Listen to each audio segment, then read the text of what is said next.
Clear क्या? देखो यहाँ से काफ़ी बार क्वेश्चन आए हैं एग्जाम में, आपको एग्जैक्ट याद रखना है कि जितनी भी मछलियाँ हैं सबके हृदय के अंदर चैम्बर की संख्या कितनी होती है? 2 होती है। लेकिन 2 ऐसी मछली है जिनका नाम आपको याद रखना है, एक का नाम डॉल्फिन और दूसरी का नाम ब्लू व्हेल। तो डॉल्फिन और ब्लू व्हेल ऐसी मछली होती है जिनके हार्ट में, ये 2 मछली ऐसी हैं जिनके हार्ट में चैम्बर की संख्या कितनी चलेगी बताइए? 4। इसका मतलब 2 तो क्या है? ऑरिकल, और 2 क्या है बताइए? वेंट्रिकल। ठीक है, नेक्स्ट लिखो आप। एकमात्र ऐसी मछली जिसके अंदर हार्ट नहीं होता, हृदय नहीं पाया जाता है, उसका नाम क्या है? Star fish. नोट कर लो आप।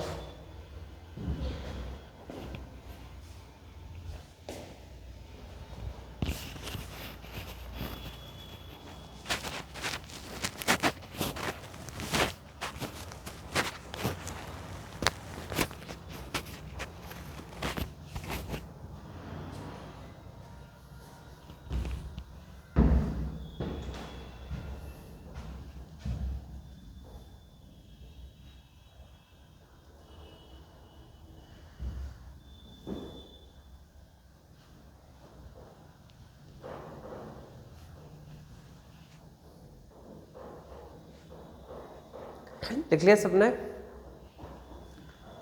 ठीक है, तो आपको देखो याद रखना है कि मछलियों के हार्ट में चैम्बर की संख्या कितनी होती है? 2 ऐसी मछली है, एक का नाम आपको याद रखना है डॉल्फिन और एक का नाम ब्लू व्हेल। उनके हार्ट में चैम्बर की संख्या कितनी है? 4। और एक ऐसी मछली है जिसका नाम क्या है बताना? स्टार फिश, जिसके अंदर हार्ट क्या रहेगा बताइए?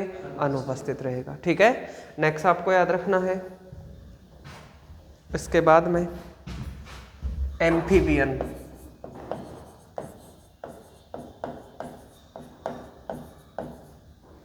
आप हेडिंग लगा लीजिए, एम्फीबियन। और एम्फीबियन को हम लोग हिंदी में क्या लिखेंगे? उभयचर प्राणी।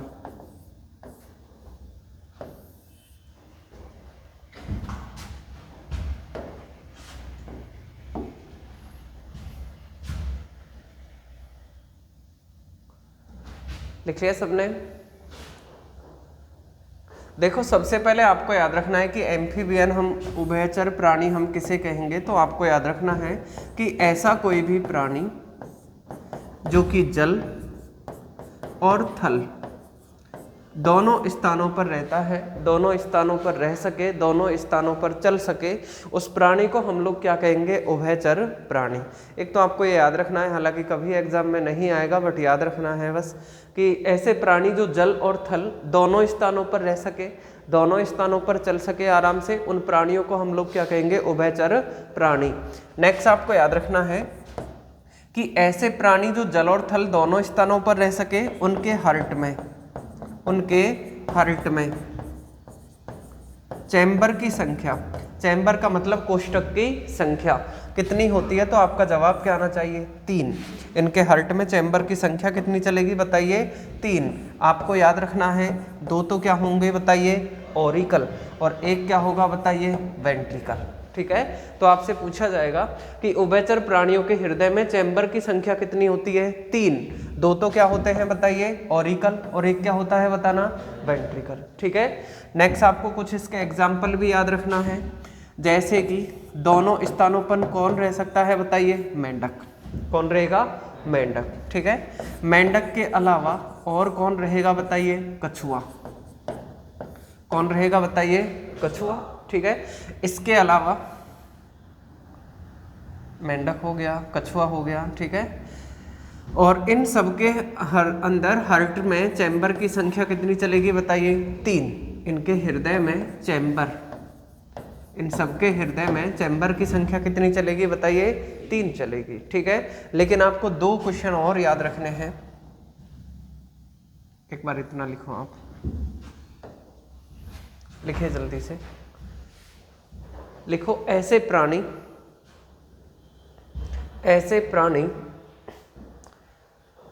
जो जल तथा थल दोनों स्थानों पर रहते हैं। ऐसे प्राणी जो जल तथा थल दोनों स्थानों पर रहते हैं उन्हें उभयचर प्राणी कहा जाता है। उन्हें उभयचर प्राणी कहा जाता है। लिख लिया सबने? नेक्स्ट लिखो आप, उभयचर प्राणियों के हार्ट में चैम्बर की संख्या। उभयचर प्राणियों के हार्ट में चैम्बर की संख्या, डैश करके लिखो 3।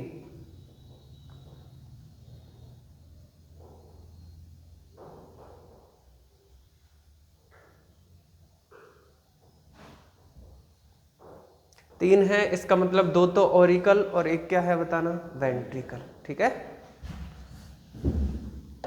उसके बाद लिखिए आप लोग मेंढक कछुआ। मेंढक कछुआ के हार्ट में चैम्बर की संख्या। इसके अलावा चलो यही ठीक है, यही लिख लो, मेंढक कछुआ के हार्ट में चैम्बर की संख्या, डैश करके क्या लिख लीजिए? 3। लिख लिया सबने?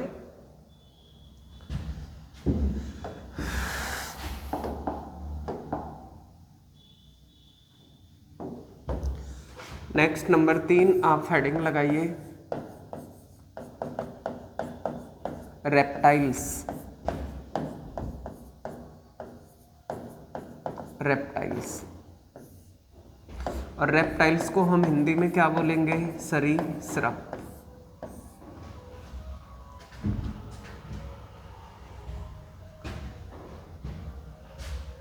रेप्टाइल्स को हिंदी में क्या बोलेंगे? सरीसृप।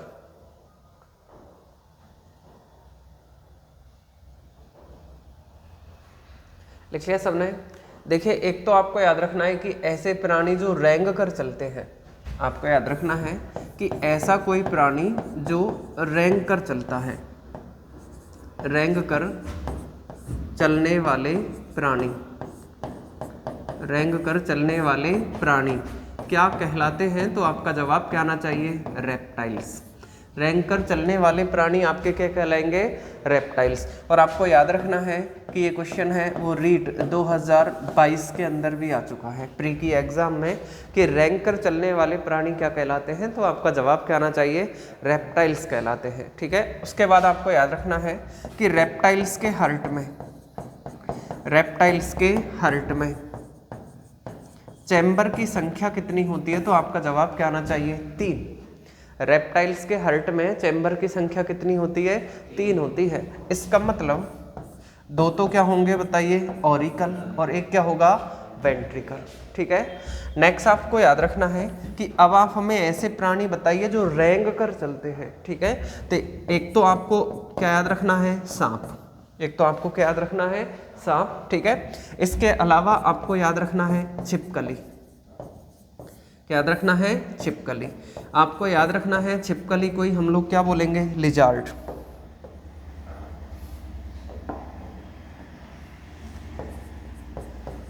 छिपकली कोई हम लोग क्या बोलेंगे? लिजार्ड।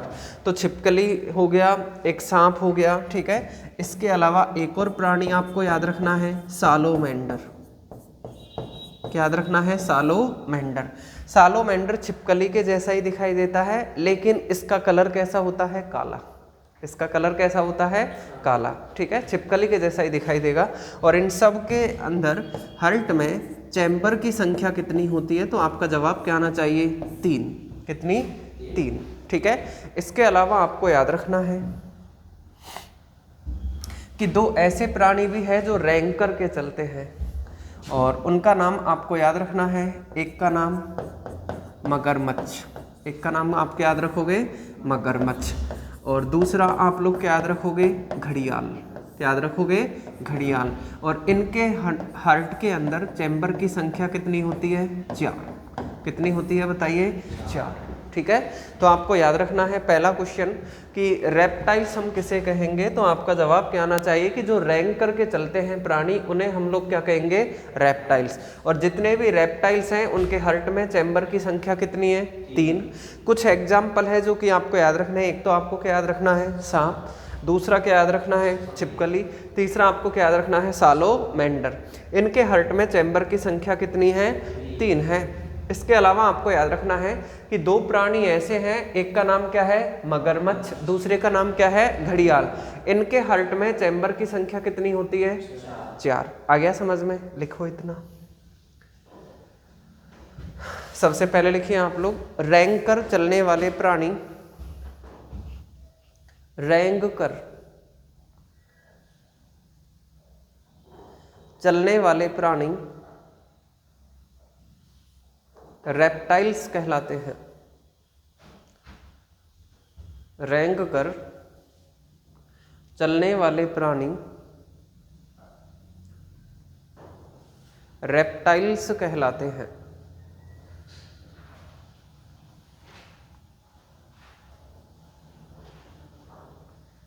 लिखिए सबने। नेक्स्ट लिखो, रेप्टाइल्स के हार्ट में, रेप्टाइल्स के हार्ट में चैम्बर की संख्या, रेप्टाइल्स के हार्ट में चैम्बर की संख्या डैश करके लिखो 3। 2 ओरिकल और 1 वेंट्रिकल। लिख लिया सबने। नेक्स्ट लिखो आप, सांप, छिपकली,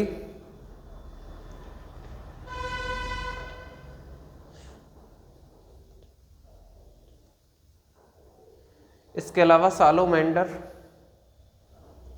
के हार्ट में चैम्बर की संख्या, के हार्ट में चैम्बर की संख्या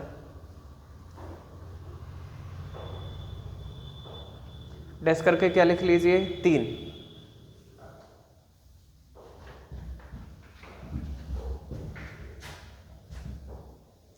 लिख लिया। नेक्स्ट लिखो आप लोग, मगरमच्छ और घड़ियाल, मगरमच्छ और घड़ियाल के हार्ट में चैम्बर की संख्या,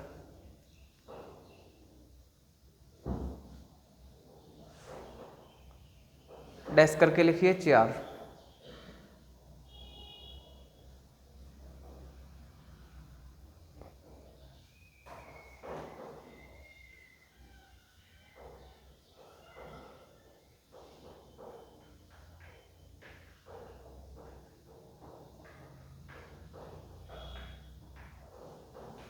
लिख लिया, ठीक है। नेक्स्ट नंबर 4 लिखो आप लोग, एव्स,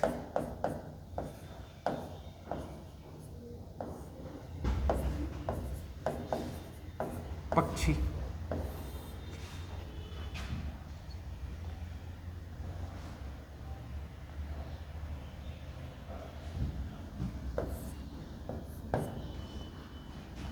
एवीज आपको याद रखना है।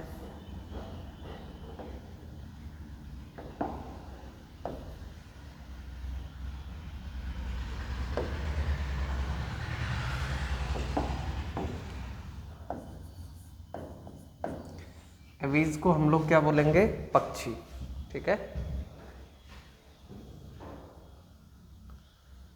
सबसे पहले आपको याद रखना है कि जितने भी एवीज हैं, ये तो पता ही है पक्षी कौन होते हैं, कोई दिक्कत है नहीं। आपको केवल क्वेश्चन याद रखना है कि पक्षियों के हार्ट में, पक्षियों के हार्ट में चैम्बर की संख्या कितनी होती है, तो आपको याद रखना है कितनी होती है, 4। कितनी होती है, 4। इसका मतलब 2 तो क्या होंगे बताइए, ऑरिकल, और 2 क्या होंगे आपके, वेंट्रिकल, ठीक है। नेक्स्ट आपको याद रखना है, कुछ पक्षी आपको पता ही है, किसका नाम ले सकते हैं, कबूतर का। किसका नाम ले सकते हैं, कबूतर का। और ये क्वेश्चन आ चुका है लैब असिस्टेंट 2022 के अंदर। लैब असिस्टेंट 2023 में शायद एग्ज़ाम, हाँ 23 में ही था। लैब असिस्टेंट 2023 मई या जून में जो एग्ज़ाम लगी थी उसके अंदर ये क्वेश्चन था कि कबूतर के हर्ट में चैम्बर की संख्या कितनी होती है? 4, क्योंकि कबूतर क्या है? पक्षी है। इसके अलावा आपको याद रखना है मोर, इसके अलावा आपको क्या याद रखना है? तोता। और इन सब के हर्ट में चैम्बर की संख्या कितनी है बताइए? 4। कितनी है? 4। ठीक है, तो आपको याद रखना है पक्षियों के हृदय में चैम्बर की संख्या कितनी होती है? 4 होती है। ठीक है, लिखो आप। पक्षियों के हृदय में, पक्षियों के हृदय में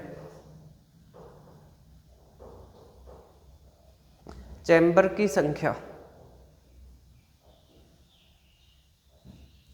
पक्षियों के हृदय में चैम्बर की संख्या 4 होती है।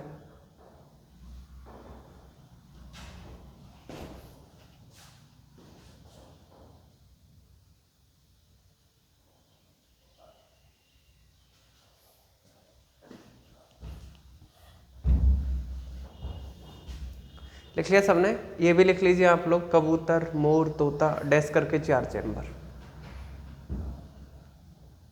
ये क्वेश्चन लैब असिस्टेंट में आ चुका है, याद रखना है कबूतर का।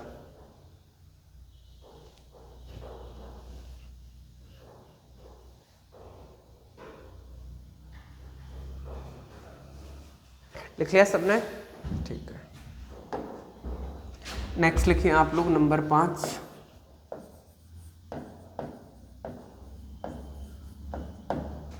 मैमल्स। और मैमल्स को हम लोग हिंदी में लिखेंगे स्तनधारी।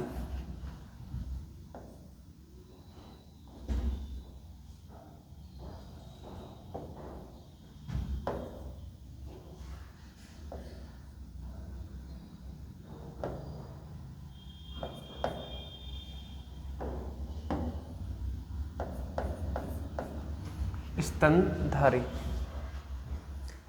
लिख लिया सबने?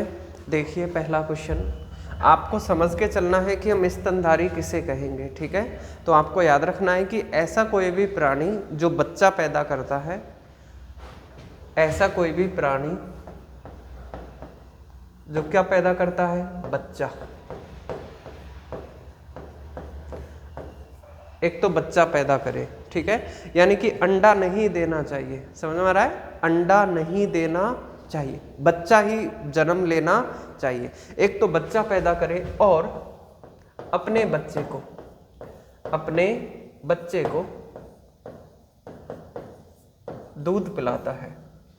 अपने बच्चे को क्या पिलाता है? दूध पिलाता है। उसे हम लोग क्या कह सकते हैं? स्तनधारी। क्या बोल सकते हैं? स्तनधारी।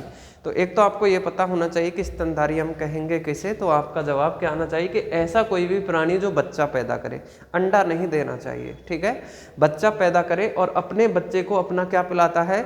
दूध। उसे हम क्या लिखेंगे? स्तनधारी। नेक्स्ट आपको याद रखना है कि सभी स्तनधारियों में चैम्बर की जो संख्या होती है वो कितनी होती है? 4। कितनी होती है? 4। ठीक है, इसका मतलब 2 तो क्या होते हैं? ऑरिकल, और 2 क्या होते हैं? वेंट्रिकल। ठीक है, तो आपको याद रखना है कि ऐसा कोई प्राणी जो बच्चा पैदा करता है और अपने बच्चे को अपना दूध पिलाता है, उन्हें हम लोग क्या बोलेंगे? स्तनधारी। और स्तनधारियों के हार्ट में चैम्बर की संख्या कितनी होगी? 4। इसका मतलब 2 ऑरिकल और 2 वेंट्रिकल। ठीक है, नेक्स्ट आपको याद रखना है कि ऐसे प्राणी बताइए फिर। तो एक तो आपको क्या याद रखना है? बताइए, मनुष्य। क्या याद रखना है? मनुष्य। ठीक है, इसके अलावा आपको याद रखना है चमगादड़। क्या याद रखना है? चमगादड़। ठीक है, इसके अलावा आपको याद रखना है हाथी। क्या याद रखना है? हाथी। इसके अलावा तो बहुत सारे हैं, जैसे कि आप लिख सकते हो क्या? भैंस, भेड़ लिख सकते हो, बकरी लिख सकते हो। ठीक है, इन सब के हार्ट में चैम्बर की संख्या कितनी होती है? 4। ठीक है, लिख लीजिए आप लोग।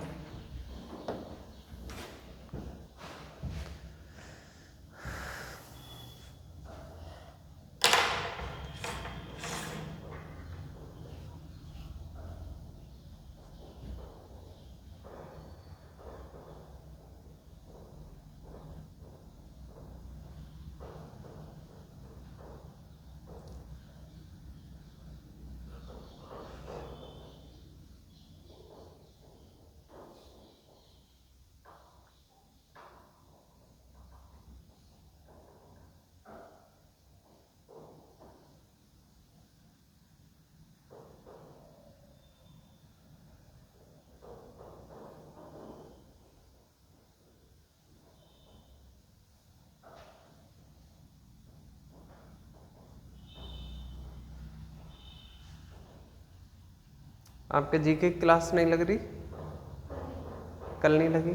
परसों?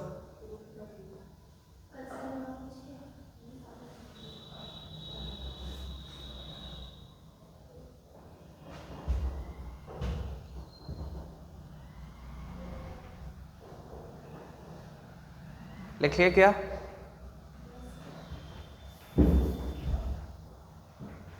नेक्स्ट लिख लो आप।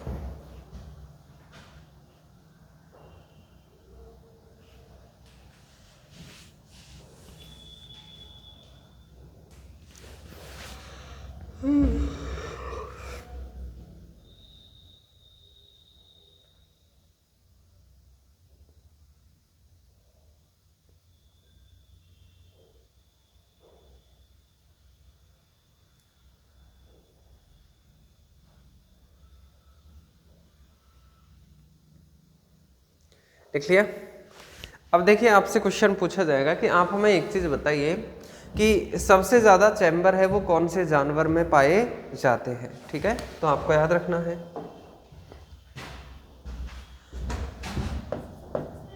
सबसे अधिक चैम्बर की संख्या कौन से जानवर में पाई जाती है? कॉकरोच में। किस में पाई जाती है? कॉकरोच में। और कॉकरोच को ही हम लोग क्या बोलते हैं बताइए? तिलचट्टा। कॉकरोच को ही क्या बोलेंगे? तिलचट्टा। और इसके हार्ट में चैम्बर की संख्या कितनी होती है? तो आपको याद रखना है 13। इसके हार्ट में चैम्बर की संख्या कितनी होती है? 13 होती है। ठीक है, लिखो आप लोग। संसार में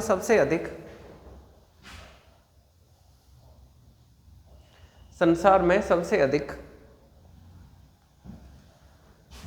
हृदय में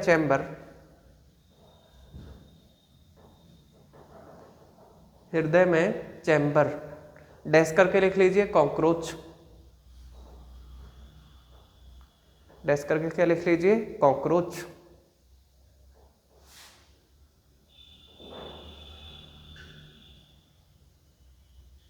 लिख लिया क्या? कॉकरोच को तिलचट्टा लिख लीजिए और उसमें चैम्बर की संख्या भी लिख लीजिए क्या? 13।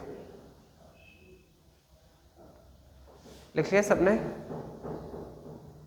ठीक है, तो अपना यहाँ ये हर्ट वाला चैप्टर क्या होता है? पूरी तरीके से खत्म होता है। ठीक है, आपको हर्ट में सब कुछ बता दिया है कि आपका हर्ट किसका बना होता है, कितने चैम्बर होते हैं। ठीक है, कहाँ कौन सा वाल्व होता है, शुद्ध ब्लड है वो कहाँ जाता है, कौन लेकर के जाती है, अयोटा किस प्रेशर के साथ में? 120 के साथ में। ठीक है, ब्लड प्रेशर क्या होता है? ब्लड प्रेशर के बारे में बताया किसने?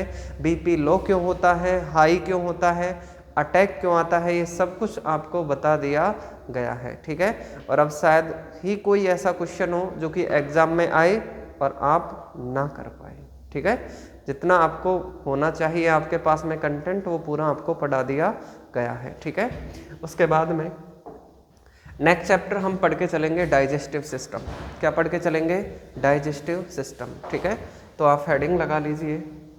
कौन है?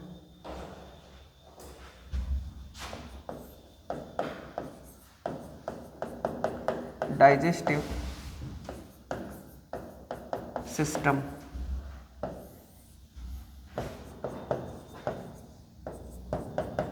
पाचन तंत्र।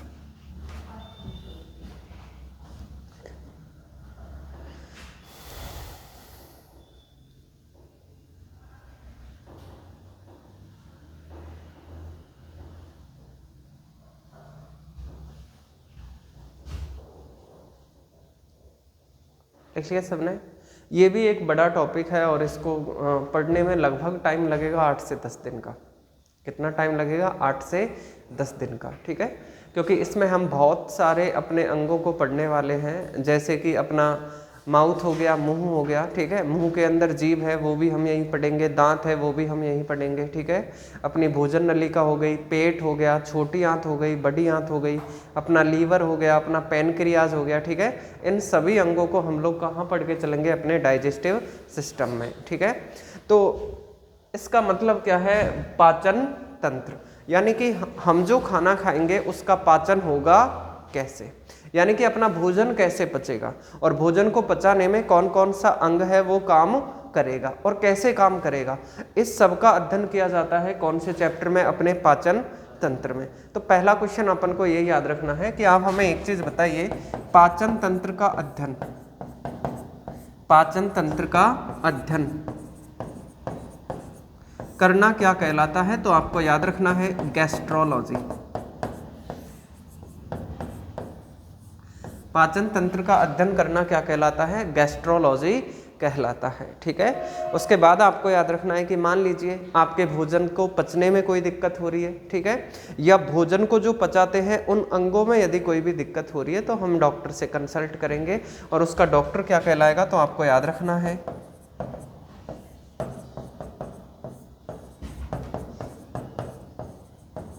पाचन तंत्र का जो डॉक्टर है वो क्या कहलाएगा? गैस्ट्रोलॉजिस्ट। पाचन तंत्र का जो डॉक्टर है वो आपका क्या कहलाएगा? गैस्ट्रोलॉजिस्ट कहलाएगा। ठीक है, नेक्स्ट आपको याद रखना है कि आपका भोजन पचेगा कैसे, इसके बारे में सबसे पहले किसने बताया? तो आपको याद रखना है पाचन तंत्र के बारे में सबसे पहले जिसने बताया उसका नाम था विलियम व्यूमो। ये भी आपको याद रखना है। पाचन तंत्र के बारे में सबसे पहले, पाचन तंत्र के बारे में सबसे पहले विलियम व्यूमो ने बताया। पाचन तंत्र के बारे में सबसे पहले विलियम व्यूमो ने बताया। ठीक है, तो 3 लाइन अभी तक आपके एग्जाम के दृष्टिकोण से आपको याद रखनी है। पहला ये कि पाचन तंत्र का अध्ययन करना क्या कहलाता है? आपका गैस्ट्रोलॉजी। ठीक है, डॉक्टर क्या कहलाएगा? गैस्ट्रोलॉजिस्ट। उसके बाद आपको याद रखना है कि पाचन तंत्र के बारे में सबसे पहले जो बताया उस साइंटिस्ट का नाम क्या है? विलियम व्यूमो। उसका नाम क्या है? विलियम व्यूमो। ठीक है, इन 3 लाइनों में किसी को कोई दिक्कत है क्या? नोट करो।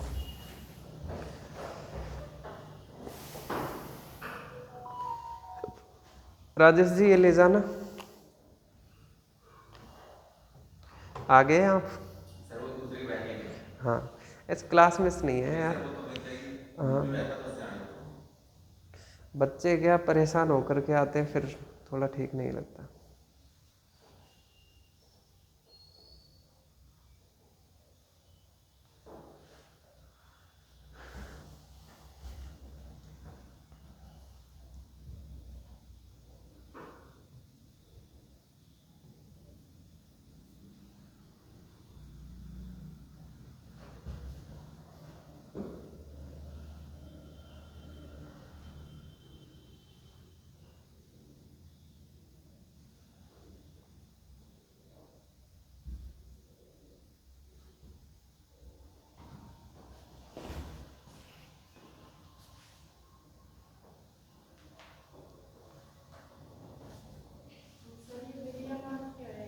क्या? व्यूमो, आधा वह है ये, देखो इस तरीके से आधा वह यू,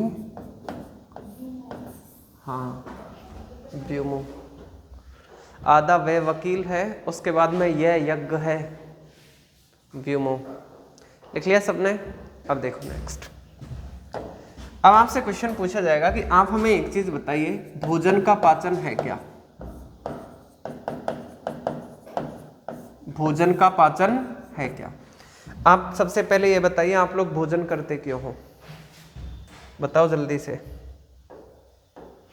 आप लोग खाना क्यों खाते हो? क्या? ऊर्जा के लिए। हम लोग क्या खाते हैं बताइए? खाना। खाना का मतलब हम लोग क्या करते हैं बताइए? भोजन। और खाना खाते हैं या भोजन करते हैं किस लिए? ताकि हमारे शरीर के अंदर क्या आ जाए बताइए? ऊर्जा। ऊर्जा का मतलब क्या आ जाए बताइए? एनर्जी। यानी कि शरीर के अंदर ताकत आए, ऊर्जा आए, एनर्जी आए, इसलिए हम लोग क्या खाएंगे बताइए? खाना खाएंगे। लेकिन बात आई कि जो हमने भोजन किया है उससे ऊर्जा बनेगी कैसे? तो आपको याद रखना है कि इस भोजन से ऊर्जा बनाने के लिए भोजन का क्या करना पड़ता है बताइए? पाचन। यानी कि भोजन को पचाना पड़ेगा। लेकिन बात आई कि यार पचाने का मतलब क्या है? तो बस आपको सीधा सा याद रखना है कि जो हमने भोजन किया है जो हमने भोजन किया है उसे छोटे छोटे टुकड़ों में, उसे छोटे छोटे टुकड़ों में बदलना पड़ेगा। यानी कि आप जो भोजन कर रहे हो यदि आप उसे छोटे छोटे टुकड़ों में बदल देते हो तो वो आपका क्या कहलाएगा, भोजन का पाचन। और भोजन का पाचन होते ही आपके शरीर को क्या मिल जाएगी बताइए, ऊर्जा। क्या मिल जाएगी, ऊर्जा। इसका मतलब जो भी आप खाना खाते हो यदि उस खाने को आपका शरीर छोटे छोटे टुकड़ों में बदल देता है तब ही आपके शरीर को उस भोजन से क्या प्राप्त होगी, ऊर्जा, अन्यथा नहीं होगी। ठीक है। काफी बार आप कहते हो कि खाता खूब हूं, शरीर को लग नहीं रहा, शरीर में ताकत नहीं आ रही, इसका मतलब अच्छी तरीके से उसका क्या नहीं हो रहा है, पाचन। तो पहला तो आपको यह समझना है कि पाचन क्यों जरूरी है।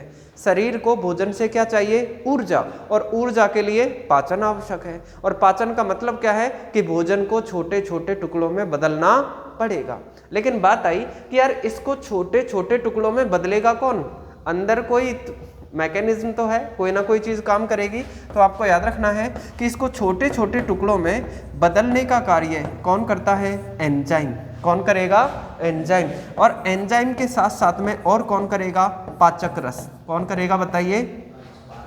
तो आपसे क्वेश्चन याद रखना है आपको कि एंजाइम और पाचक रस भोजन को छोटे छोटे टुकड़ों में बदल देते हैं, और भोजन का छोटे छोटे टुकड़ों में बदलना ही भोजन का क्या कहलाता है, पाचन कहलाता है। और जब भोजन का पाचन होता है तभी आपके शरीर को बताइए भोजन से क्या मिलेगी, ऊर्जा मिलेगी।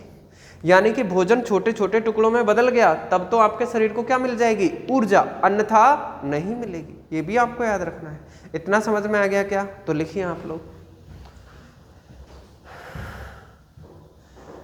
भोजन के जटिल अणुओं को, जटिल का मतलब बड़े अणु, ठीक है, भोजन के जटिल अणुओं को एंजाइम, भोजन के जटिल अणुओं को एंजाइम या पाचक रस की सहायता से छोटे छोटे अणुओं में, छोटे छोटे अणुओं में, ब्रैकेट में लिख लेना सरल अणु, ब्रैकेट में क्या लिख लेना, सरल अणु में बदलना ही, में बदलना ही भोजन का पाचन कहलाता है।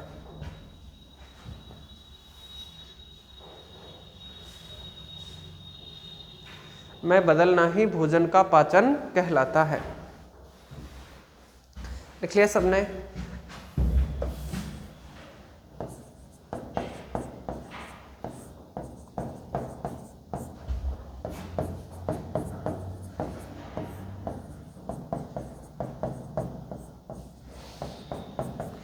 जटिल अणु का मतलब क्या है, भोजन का एक क्या है, बड़ा कण है। जैसे कि मान ले भोजन का आपने एक कौर खाया है, एक बाइट खाया है, इतनी बड़ी रोटी खाओगे आप, जैसे ही मुंह में जाएगा दांत उसे छोटे छोटे टुकड़ों में तोड़ देंगे।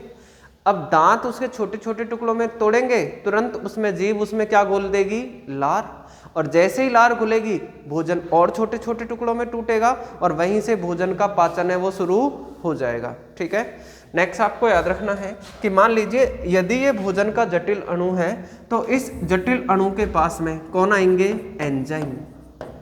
कौन आएंगे, एंजाइम। और एंजाइम को हम लोग क्या बोलेंगे, पाचक रस। एंजाइम या पाचक रस। और एंजाइम या पाचक रस जो ये एक बड़ा अणु है इसको छोटे छोटे अणुओं में बदलने का कार्य करेंगे।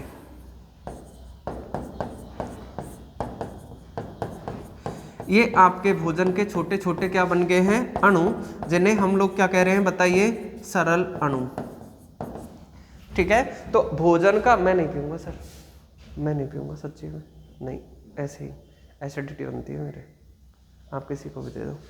तो भोजन के जटिल अणुओं को एंजाइम या पाचक रस की सहायता से छोटे छोटे अणुओं में बदलना, छोटे छोटे अणुओं में बदलना भोजन का क्या कहलाता है, पाचन कहलाता है। ठीक है, नेक्स्ट आपको याद रखना है कि जब भी कोई भी बड़ी चीज है वो छोटी छोटी चीजों में बदलती है तो उस प्रोसेस को, यानी कि ये बड़ी चीज है छोटी छोटी चीजों में बदल रही है, इसका मतलब उस प्रोसेस को हम लोग क्या बोलेंगे, कैटाबॉलिज्म। क्या बोलेंगे बताइए, कैटाबॉलिज्म। इसका मतलब भोजन का पाचन आपका एक कौन सी प्रोसेस होता है, कैटाबॉलिज्म। आ गया समझ में, लिखो भोजन का पाचन,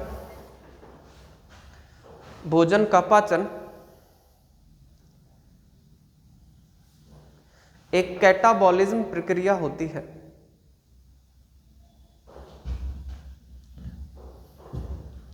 भोजन का पाचन एक कैटाबॉलिज्म प्रक्रिया होती है। लिख लिया सबने? आप ये हल्का सा डायग्राम बना लीजिए कि भोजन का जटिल अणु है, एंजाइम और पाचक रस उसे छोटे छोटे अणुओं में बदल रहे हैं, और जब छोटे छोटे अणुओं में बदल जाता है ना तो यही आपके भोजन का क्या कहलाता है, पाचन कहलाता है। ठीक है, इससे आगे हम पढ़ेंगे नेक्स्ट क्लास में। ठीक है।